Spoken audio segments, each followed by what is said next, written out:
Once upon a time, a queen invited a monk to her palace. The queen said to the monk, "If I asked you something, would you give me?" The monk said, "What do you want?" The queen said, "I want your begging bowl," without asking for anything else. The monk gave her the begging bowl, which was the only thing he had. The queen took it and, in return, gave him a golden ball studded with diamonds. Taking that golden ball, the monk started walking toward his heart. On the way, a thief saw him and started following him with the intention of stealing that ball. The monk got to know that the thief was following him. He thought that the thief might disturb his inner peace of mind because of the golden ball. He decided to give the golden ball to the thief. Reaching his heart, he threw that golden ball outside the hut and went inside.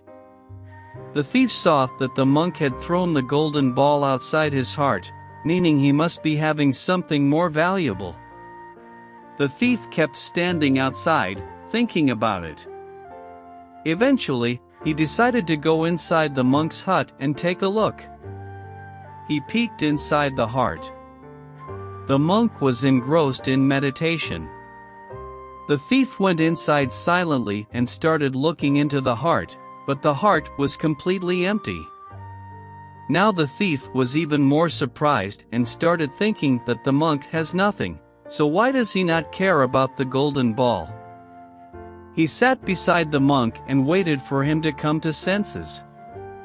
After some time, the monk got up and saw the thief sitting in front of him. The monk smiled and said, "So you have come." The thief said with folded hands, "Sir, I was following you from the palace till your heart. Please tell me why you threw that golden ball out.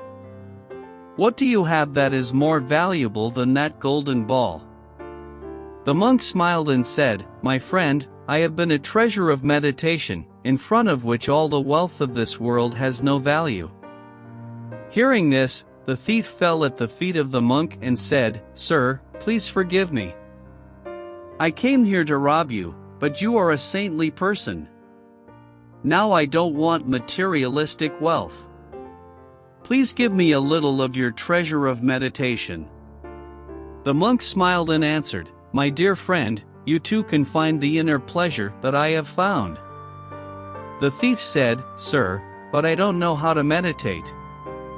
Please tell me how to meditate." The monk smiled and said, "Friend, meditation is very easy. In fact, there is nothing to be done in meditation.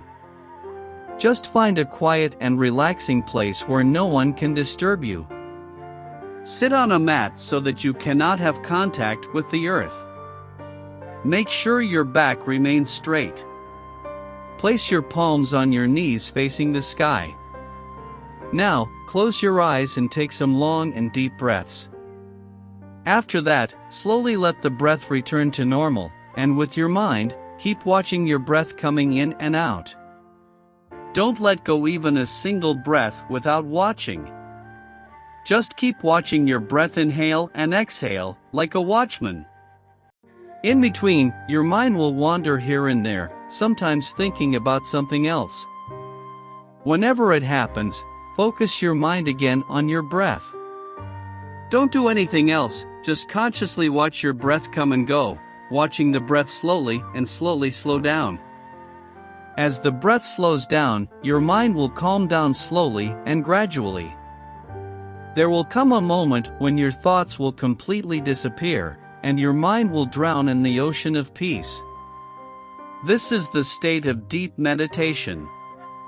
The thief started meditating as told by the monk. He stopped stealing, and slowly his life changed.